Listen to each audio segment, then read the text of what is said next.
Well, friends, very good morning, all of you. Welcome to Success Mantra by Jay Malik. I am J.B. Malik, and today we will discuss right of appropriation, Clayton case particularly. पिछले video में right of appropriation की stages बताई थी मैंने कि section 59 ये relate करता है कोई भी डिपॉजिटर या कोई भी बोरोवर जब कोई पेमेंट डिपॉजिट करता है लोन अकाउंट में और उसके कई अकाउंट हैं तो वो इंडिकेट करता है कि किस खाते में ये पैसा अप्रोप्रिएट होना चाहिए, तो बैंक को उसी तरह अप्रोप्रिएट करना है।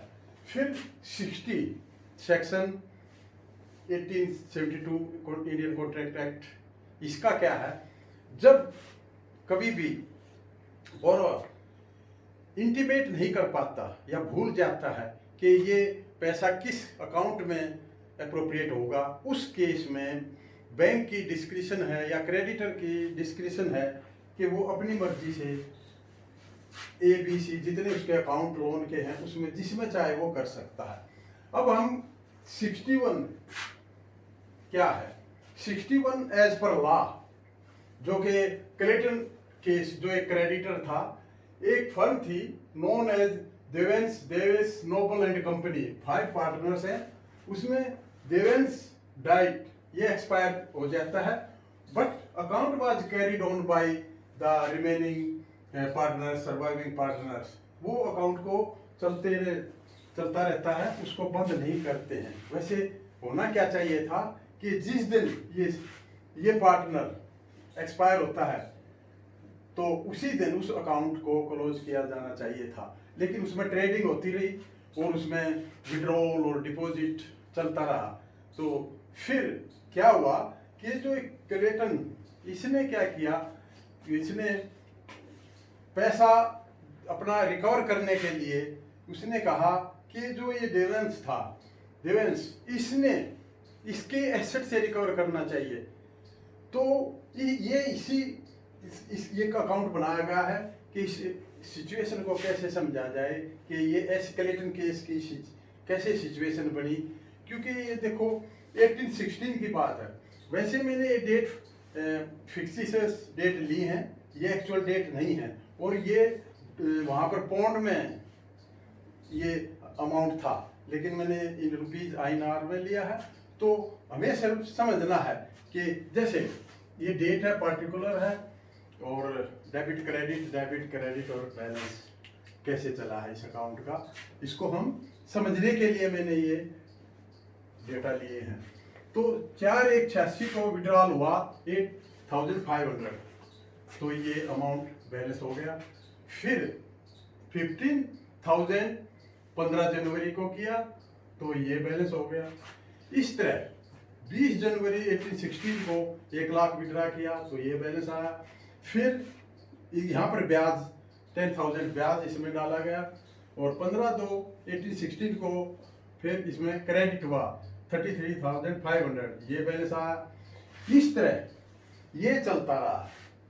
लास्ट में क्योंकि ये जो देवेंस थे ये 20 फरवरी को ये डाई हो जाता है, इनके एक्सपायर हो जाते हैं, लेकिन अकाउंट रनिंग रहता है। तो इस केस में 1 साल बाद फिर क्या हुआ, नहीं ये फिर अगले इसमें बैंकरप्ट 10/5 को यहाँ पर ये फर्म बैंकरप्ट होगी, इसमें इंसॉल्वेंट होगी पार्टनर, एक पार्टनर इंसॉल्वेंट होने से फर्म का जो लिक्विडेशन है उसका क्वेश्चन अराइज हुआ। तो क्या हुआ कि यहाँ पर देखिए इन्होंने विड्रॉल की, इसके डेथ करने के बाद भी यहाँ इंटरेस्ट लगा, यहाँ पर फिर इन्होंने इंटरेस्ट बन गया। 8/5 को bye amount of deposit for 50,000 फिर जमा किए। लास्ट में ये अमाउंट अनरिकवरेबल बचा, तो क्रेडिटर ने केस फाइल किया कि ये बाकी से अगर ये रिकवर नहीं हुआ तो उसने फिर डिसीज्ड, ये जो डिवेंस था, इस डिसीज्ड पार्टनर के एसेट से रिकवर करने के लिए केस फाइल किया, जिसमें क्लेटन हारा। और केस क्या बना, कोर्ट ने क्या फैसला दिया? कोर्ट ने ये फैसला दिया कि यहाँ पर फीफो मेथड इज अप्लाइड।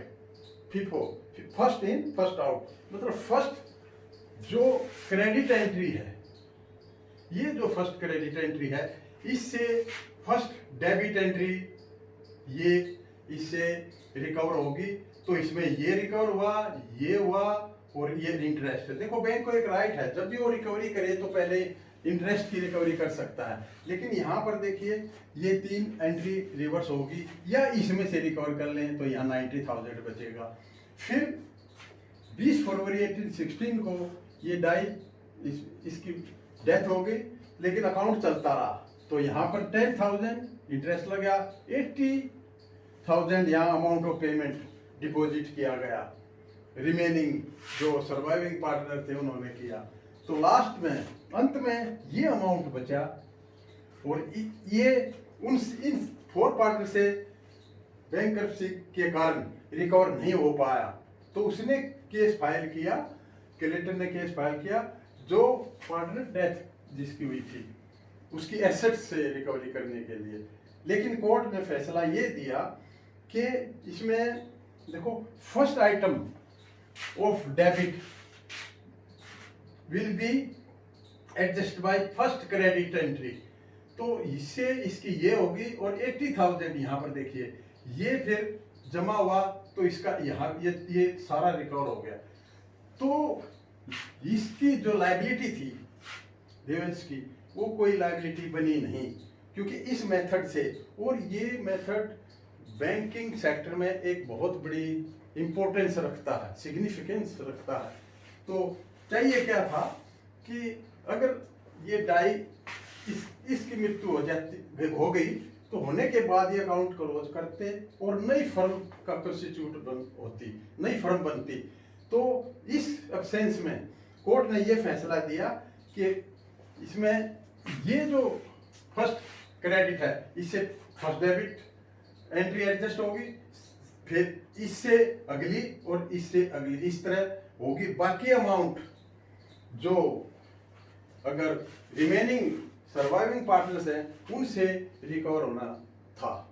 तो इसीलिए बैंक के लिए बहुत ही एक मोस्ट इम्पोर्टेंट चीज़ ये है कि बैंक को लॉस ना हो, तो उसको सबसे पहले अकाउंट क्लोज कर देना चाहिए, नहीं तो क्रेडिटर केस लागू हो जाएगा, और उस केस में हो सकता है बैंक की पूरी रिकवरी नहीं हो।